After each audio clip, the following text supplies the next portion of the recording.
Hi everyone, welcome to this. This is Ninja Training Lesson 3 and we're working from the Bansen Shukai. Today we're going to be working on courage and we're going to work on page 36 from the book. Now I'm going to read to you in the sentences and I'm going to interrupt and let's go through each sentence if we can, or each section. So we're talking today about brute courage versus courage of duty. So, you'll get it by the end of it, we'll explain the difference. You should throw away brute courage or blind daring and totally commit to the way of courage of duty. So the first step is to understand that there's blind rage and there's courage of duty. Even though brute courage is, in essence, a form of courage, the courage a wise man should keep in mind is the type of courage that arises from a sense of duty. So sometimes courage rises from anger, or it rises from daring or ambition, and it rises from a superficial level. So first of all, it can rise from anger. Somebody slaps you in the street. You see the YouTube videos where somebody walks up and slaps a stranger. Straight away that stranger just punches them.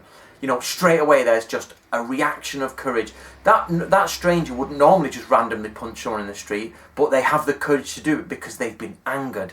Their blood has boiled. So for shinobi, for ninja, you have to control. We talked last time about internal control. So if somebody slaps you in the face or they insult you, you have to go for internal control quickly and make sure you don't rise to brute courage, because it's not the way a ninja should operate. Brute courage may make you hard or strong out of temporary rage, but it's difficult for your mind to be strong and hard at the bottom of your heart as the rage calms down.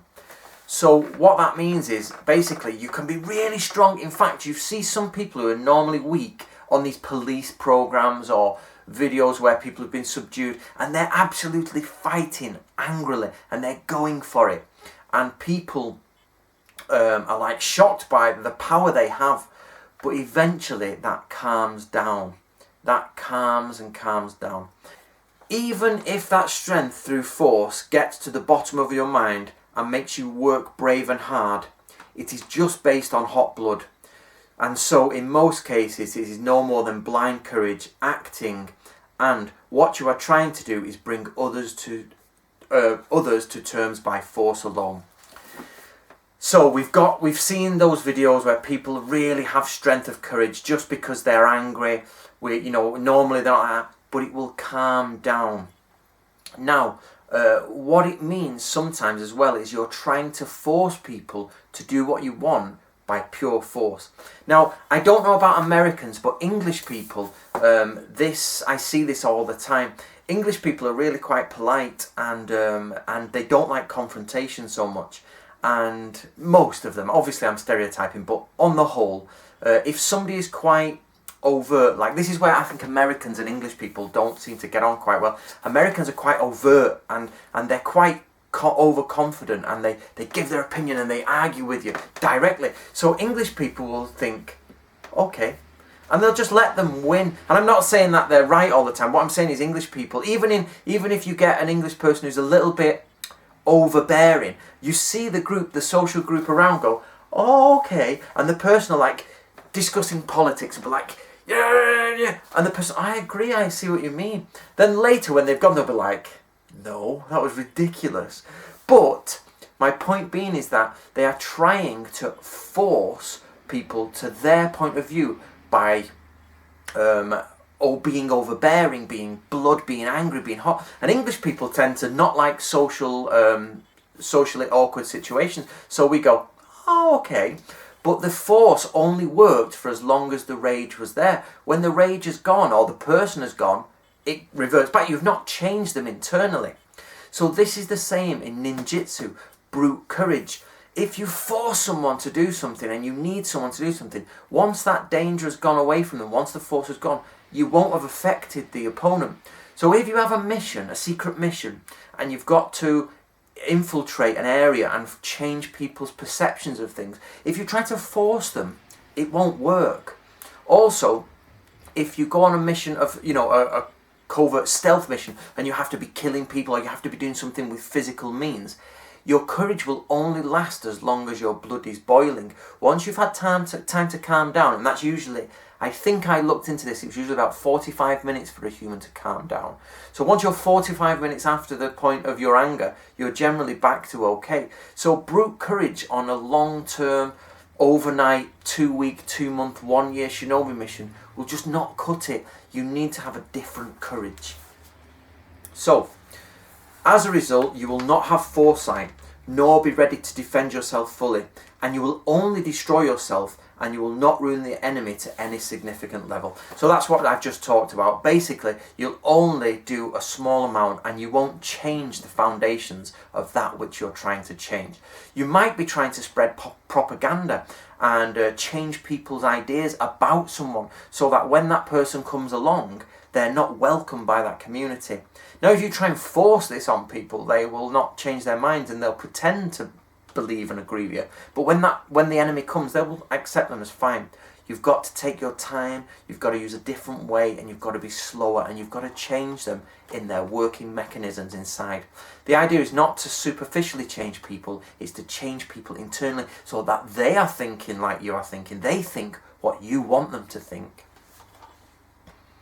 So, think of ancient people. Has anyone who had brute courage ever been able to succeed in getting out of trouble and destroying an entire army?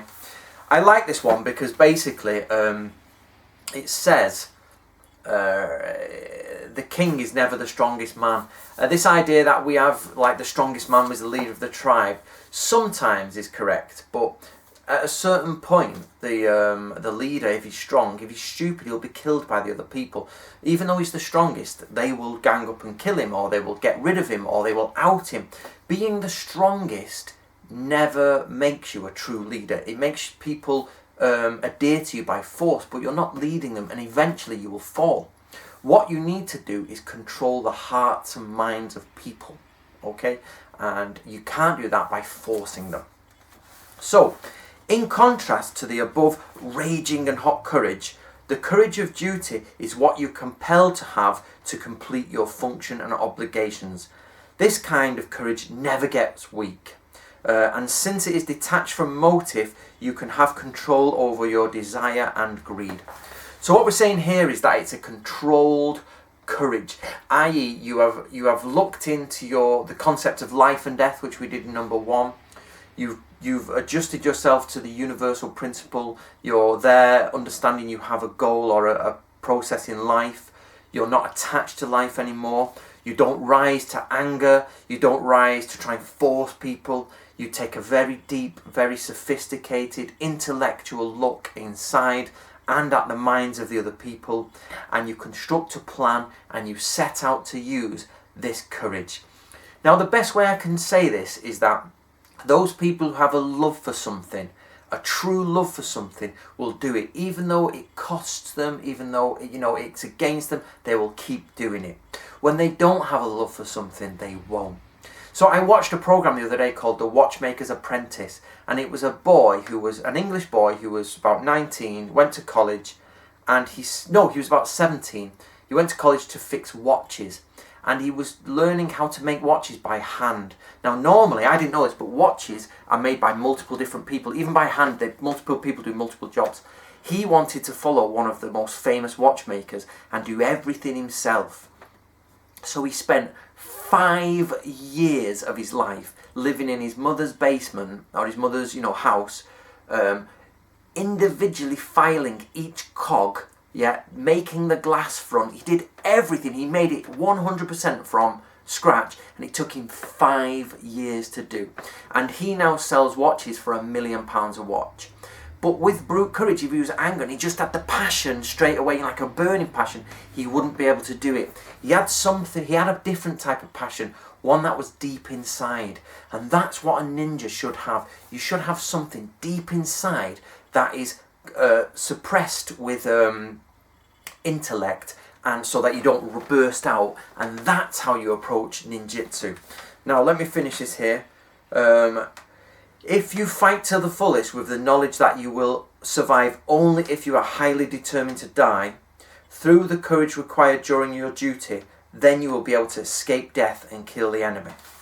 So to round up, guys, the difference here is that you can strap on your shinobi stuff, your chainmail, you've tied it all up so it doesn't jangle, you've put leather on your sword, you've crept into the enemy compound, you've gone in there, you've killed people, but you've done it with anger.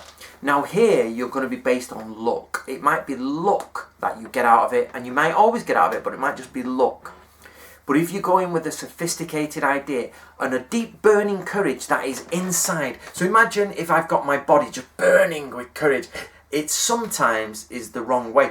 But if I have a nucleus inside my heart of burning courage that is surrounded by an iron ball of benevolence, duty, courtesy, etc. And I've understood the principle of life and death, and I've sorted my plan out, that will make you win above all other things. And of course, they say if you do die, even when you've done that, it's heaven's will and it was your time to die, which is a bit of a cop-out, some people say, but that's a debate for another day. So that was a bit of a long video, guys, but that is where you should be at with your ninja training. You should be controlling that rise to anger, and you should be thinking, if I'm going to study ninjutsu, I need to do it from a different place inside. The best way I can say this is you need to act, not react. Reacting is being pushed about by somebody else's will. Acting is you pushing somebody else about by your controlled courage of duty and will. Right, guys, my name's Anthony Cummins. We're reading from Book of Ninja, Bansen Shukai. I hope you enjoyed that, and we'll see you in the next lesson.